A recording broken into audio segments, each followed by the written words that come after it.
Antes de reflexionar críticamente sobre la complejidad de la práctica docente, profundizaré dicho concepto evocando la definición de Elena Chigi, que lo define como el trabajo que el docente desarrolla cotidianamente en determinadas y concretas condiciones sociales, históricas e institucionales, adquiriendo una significación tanto para la sociedad como para el propio docente.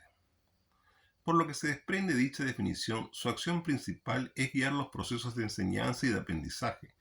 Y al hablar de enseñanza, la misma lo define claramente la profesora magíster licenciada en Ciencias de la Educación, Teresa Alcalá, que dice que la enseñanza es una práctica social pedagógica compleja, determinada por múltiples factores que influyen en las tomas de decisiones del profesor y en las acciones que realiza.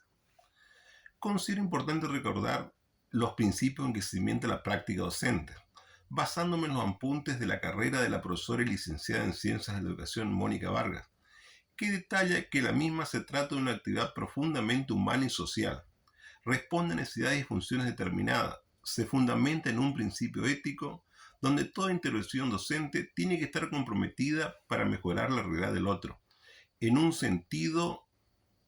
completamente académico, pero también en un sentido humano y de vínculo con ese otro,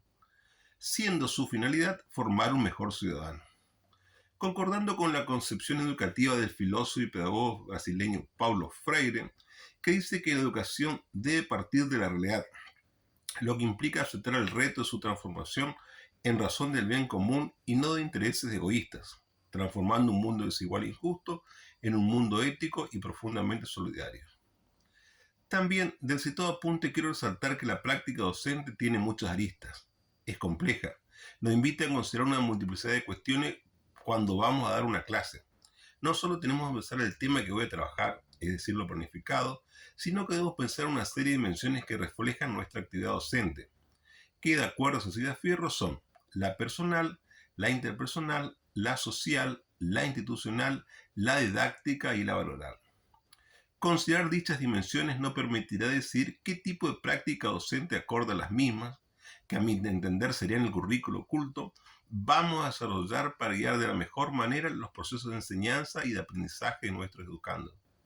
Según el magíster y especialista en didáctica Jorge Steinman, el formato de la clase es un derivado de nuestros supuestos.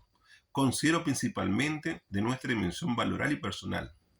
donde el profesor en su práctica educativa manifiesta de modo implícito y explícito sus valores personales, creencias, actitudes y juicios. Y ya que la mayoría de las decisiones que se toman en el aula son resultado de esos supuestos, nosotros debemos reflexionar sobre los mismos y repensar nuestras prácticas docentes para mejorar nuestras estrategias didácticas en los educandos,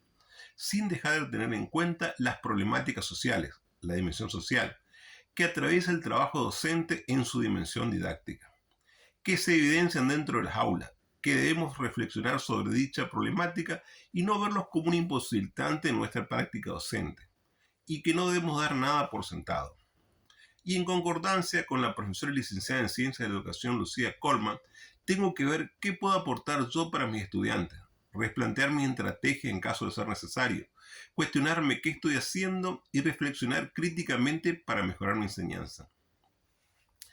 Considero que la práctica docente implica en muchos casos un barajar y dar de nuevo, que consiste en producir desde una posición deliberativa y reflexiva de cómo estamos enseñando, comprender situaciones referentes al proceso de enseñanza,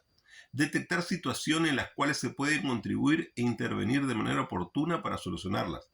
para así lograr una mejor enseñanza. En la práctica